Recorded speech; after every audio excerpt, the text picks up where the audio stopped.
news, y'all. From what I understand, what's going on in South Africa and all over Africa right now is they're chasing all of the Wazungu who stole all of the farmlands, who illegally obtained land, all of the colonizers, all of the imperialistic people, all of the invaders, all of the people who like to have sex with children and animals, and the people who like to kill zebras and apes and gorillas and make it into like, yeah, that's my African accent. Basically, all of the bad people are being chased out of Africa. And this is good news, man. I mean, first of all, let's look at what's going on. When you have Europeans in Africa, they usually take a lot of resources and commercialize it and adjust it to their consumer way of life, the consumerism. And the consumeristic way of life is actually cannibalizing the flora and the fauna of the planet Earth. Meaning, pretty much now listen, anybody wants to debunk this video, feel free. But I need you to prove that the Europeans are not responsible for destroying this planet and sucking up all of its resources. That's all they do.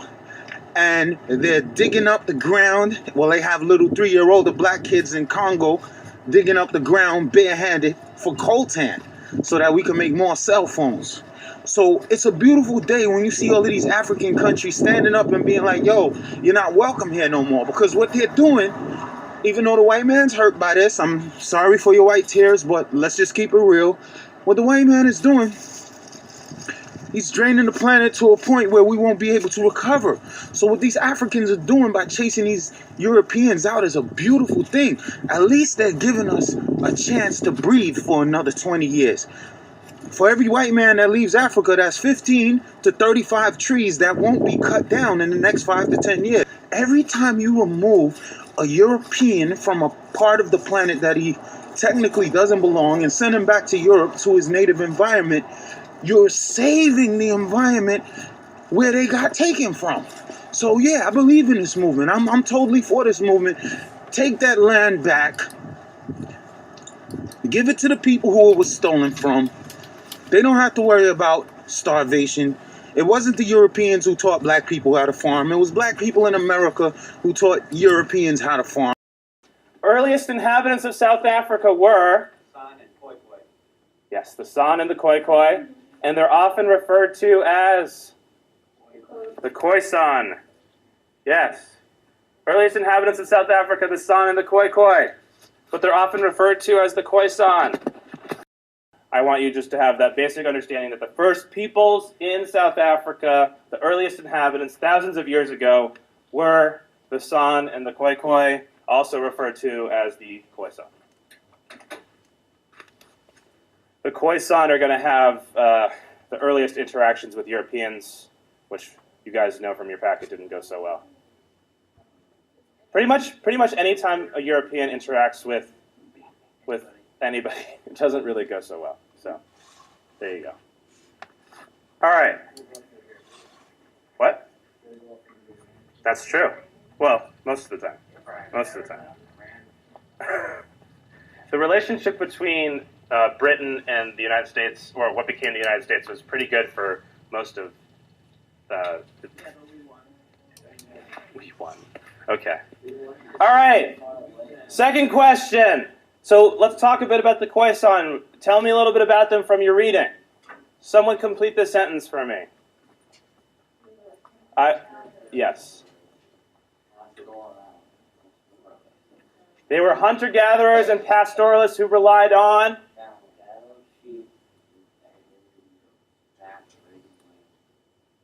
Sorry? Yes. So, they were hunter-gatherers and pastoralists. A pastoralist is someone who raises livestock. So, if Chris was a pastoralist, he might raise cows because he raises livestock. Who relied on cattle, sheep, and goats. Let me ask you guys a question. Who might you classify the Khoisan as similar to? More similar to the Hutus or the Tutsis? Okay, I hear both. Why would you say Why would you say Tutsi? Evan, why would you say Tutsi? Because they have cattle, yeah. So I would probably consider them to be more like the Tutsi because they are pastoralists who raise livestock. The Hutu were mostly what? Farmers, yes. Hutu were mostly farmers. Is that this settlement was not initially intended to be a full-fledged colony. So it was supposed to be a permanent settlement where the only object of this settlement was to resupply ships going to India and going to Asia. The only job was to establish this port, grow fruits and vegetables, trade with the natives so that they could survive and they could resupply these ships. So this company orders Jan van Riebeeck, it's going to take me a while to get used to saying that name, to barter or trade with the Khoisan natives and to grow fruits and vegetables. Because if we remember, the Cape of Good Hope is on the what side of South Africa? The southwestern side of South Africa. And which African group lives in that area? The Khoisan. So the company orders him to barter or trade with these natives, but also to grow fruits and vegetables. But things are about to go wrong pretty quickly. So he was ordered by the company to avoid all non-essential contact with the natives.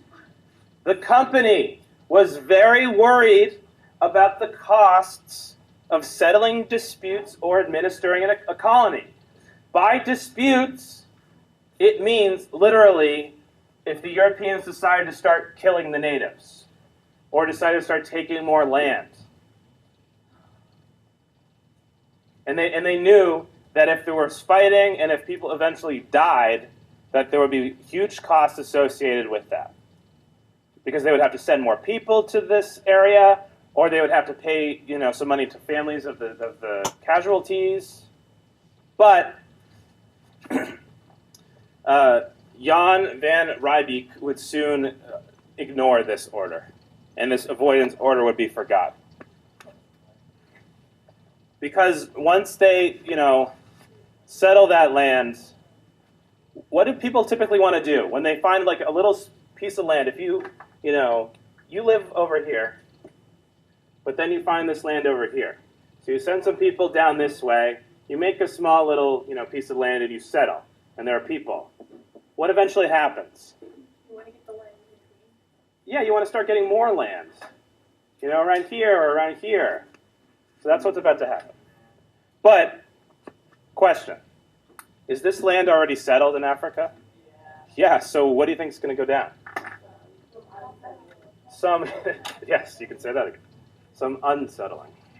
All right, 4 years. 4 years after this initial settlement, the company orders Van Riebeeck to cut costs by laying off most of his men. So basically, think for a second, like if, I'm Van Riebeeck and you all come to South Africa with me to help build this settlement, I'm now supposed to fire like 3/4 of you guys or half of you guys because you cost too much. Exactly. What are they supposed to do? So what am I going to do with like a bunch of people who are pissed off at me? Well, in response, what will happen is he's going to grant each man a 28-acre farm on grazing land, but this grazing land is already used by who? The Khoisan. So, do you think the Khoisan are going to like this? No. I don't think so. The Khoisan, use this land for grazing, and they're not really going to like the fact that they're being infringed on. So the company forces him to lay off a bunch of men, and he has all these people out of work now. What is he supposed to do with them? He's got to give them something to do. So he's like, okay, we have all this land right here. You can have this piece of land, you can have this piece of land, you can have this piece of land. 28 acres is a lot. Yeah, it's a lot. It's a lot. 28 acres is a lot. Yeah, it's a lot. It's a lot. I couldn't really tell you how much, but it's a lot. All right. So, what's going to happen? What are the Khoisan going to do? Are they going to just lay down and let the Europeans take this land? What do you think? Nikki, what do you think is going to happen? Well, the Khoisan might. The Khoisan resist. They fight. But they're easily defeated. And of course, the Dutch aren't just going to stop at taking the land. They're going to steal some cattle, too. And the dispute causes some of the Khoisan to start working for the Dutch, and others just moved. They're like, I don't want to deal with this crap anymore. I don't want to deal with these Europeans. I'm just going to leave. So some decided to stay and work for the Dutch. Others moved away. And the others were killed. Like he said, Khoisan resisted but were defeated. Yep. After they take the Khoisan's land, after they take the Khoisan cattle, they decide to utilize slave labor in order to cut costs and or increase profits. Because if you have slaves and you don't have to pay them, are your profits going to go up? Are your costs going to go down? Probably. Some of the slaves were Khoisan children because that's the best type of slave. I mean, unbelievable. Unbelievable. But most of them were from Madagascar, Eastern Africa, India, and Southeast Asia. So the slaves that are coming into South Africa, this is really the very beginning of rape. And for the next 150 years in South Africa, these white farmers are going to spread out from Cape Town and kind of expand white scope over South Africa. All right, so as I kind of said to Alex, Boers really also equals Afrikaners. They were called Afrikaners eventually. By the 1760s, a slow but steadily growing population of Afrikaners spread eastward and northward from where Cape Town is. The Boers were mostly hostile towards the indigenous Africans, so the Khoisan and the Xhosa. There were frequent clashes in the east. So every time the Boers were expanding and moving farther east or farther north, there were Africans living in those places, obviously. But the Boers were like, this is our, I want this land, so I'm going to kill you Africans, or you can just go away. Then that's what they would do. The initial settlement made by our dude Jan, the people who he ended up laying off and then giving land to become the Boers. So these are the people who get the land to farm, and ultimately they expand northward and eastward from Cape Town. And this is when they have these clashes with the Africans. But if you're trying to kind of get a basic understanding of who the Boers are, they're the Dutch settlers who get laid off by Jan. But we also start to use the word Afrikaners eventually. How the English are going to show up. So, during the Napoleonic Wars, which you don't need to know about, in 1806, the British took control of the company and the Cape Colony. So there's war being fought in most of the world, actually, between, the major aggressors are Great Britain and France. But during this war, the British took control of this company, and they take control of the Cape Colony, which is in South Africa. And in 1820, the first large group of English, Scottish, Welsh, and Irish settlers arrived. The really important part of this that I want you to jot down, absolutely, is these new settlers did not adopt the Afrikaner language or culture. This is kind of starting the issue between the English and the Boers that Sarah mentioned yesterday briefly. Because the English and the Boers do not get along. So ultimately, the English arriving to South Africa are just making things a lot more complicated. A lot more complicated. Now you have multiple African groups in the region, but you also have two distinct groups of Europeans in the region. The land became more regulated and expensive, so when the British took control, they started regulating the land and saying, okay, this piece of land here is worth this much, this piece of land here is worth that much, which made it very difficult for the Boers to expand their farms and expand their lands. But also, they changed the political system, which they based more on class than race. What I mean by that is it based it more on the money you had. They should be able to enslave the Africans.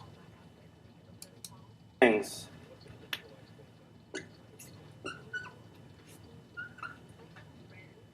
Really change up the dynamics of the way South Africa is administrated, which frustrates the Boers.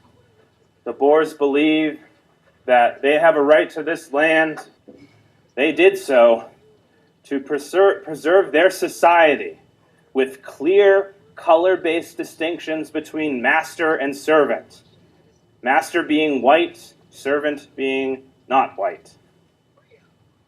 And they create two independent republics. They create the Orange Free State and the Transvaal.